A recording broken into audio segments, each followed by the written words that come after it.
مساكم الله بالخير جميع. يقول الزين والله خابره يا بن جلاب، مقفى مع الدرثوم توم يركابه. قائل هذا البيت هو الأمير سعود بن عبد العزيز بن سعود بن فيصل آل سعود المشهور بالعرافة، وابن عم الملك المؤسس عبد العزيز بن عبد الرحمن آل سعود رحمه الله. وقال هذا البيت شوقا لزوجته نورة بنت عبد الرحمن آل سعود أخت مؤسس المملكة عبد العزيز بن عبد الرحمن رحمه الله، عندما حدث خلاف بينه وبين عبد العزيز بن عبد الرحمن. دائما نسمع أن آل سعود إخوان نورة. من نورة المقصودة هذه؟ نورة المقصودة هي نورة بنت عبد الرحمن زوجة العرافة واخت المؤسس المملكة عبد العزيز بن عبد الرحمن اللي كان يتعزوا بها الملك المؤسس. والأميرة نورة بنت عبد الرحمن رحمه الله كان لها دور في تأسيس المملكة العربية السعودية، بل كان الملك عبد العزيز رحمه الله يستشيرها ويأخذ برأيها. وكان الملك عبد العزيز بن سعود رحمه الله يأخذ رأي نورة في بعض الأمور، لأن نورة كانت إنسانة عاقلة، مرأة عاقلة سياسية محنكة ذات رأي سديد. لهذه المواصفات كسبت محبة أخوها عبد العزيز بن عبد الرحمن، ولهذا تعزوا بها عبد العزيز بن عبد الرحمن.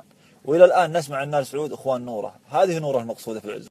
أما زوج نورة فهو العرافة سعود بن عبد العزيز بن سعود آل سعود، كان رجلا شجاعا متدينا شاعرا. حدث خلاف بينه وبين عبد العزيز بن عبد الرحمن، فهذا الخلاف الذي حصل بين عبد العزيز بن عبد الرحمن وسعود العرافة أجبر سعود العرافة على الرحيل وترك الرياض.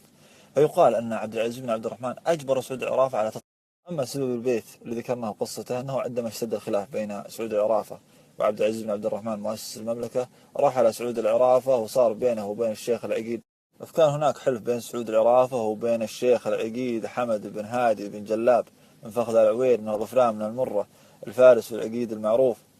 حمد بن جلاب كان معروف عند الجميع بحسن الطالع، وكان يتوفق في جميع غزواته، هذا توفيق من الله سبحانه وتعالى.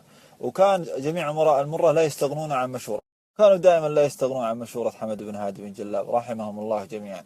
نرجع إلى قصة البيت. أنه كان يوم من الأيام سعود العرافة كان مع حمد بن جلاب وكانوا في الربع الخالي. كان سعود العرافة وحمد بن جلاب في مكان في الربع الخالي، وجالهم مكان حصل حمد بن جلاب في ذكريات الموقف. تذكر الموقف حمد بن جلاب، فقال له سعود العرافة، قال بن جلاب يا وجه الله ما زين الليل قد مر علينا. قال سعود العرافة وش ذا الليل الزين اللي قد مر عليك يا حمد؟ فقال حمد كنت هنا وصيد لي حويطين، حويطين يعني ظبيين، ومولود علي هادي، ومولود سليمة، سليمة ناقة من خيرة ابله. فرد عليه سعود العرافة ببيتين يقول فيها الزين والله خابره يا بن جلاب، مقفى مع الدرثوم تومي ركابه، في روش دونه نبشتي ونواب يزين تال الليلة بنة ثيابه. فكان سعود العرافة يلمح بهذه الأبيات بشوقها لزوجته نورة بنت عبد الرحمن، وكانت أيضا نورة بنت عبد الرحمن تبادلها المشاعر وكانت تحبها أيضا، ويقول أنها قالت فيه ذا الأبيات يا من القلب عيوف وباغي عايف، ما ينعذر به ولا أدري ويش أسوي به، البارحة في منامي حافني حايف، يا من خبر حايف بالقلب يسري به. راشد المعنقي ويش أنت لي شايف، من يوم قفى ولقاني عراقيبه، هماني ألحق شريف من ورا الطايف، ولا سعود العرافة هو جنيبه. يقال أن هذه الأبيات تنسب للأميرة نورة بنت عبد الرحمن آل سعود رحمه الله، والله أعلم.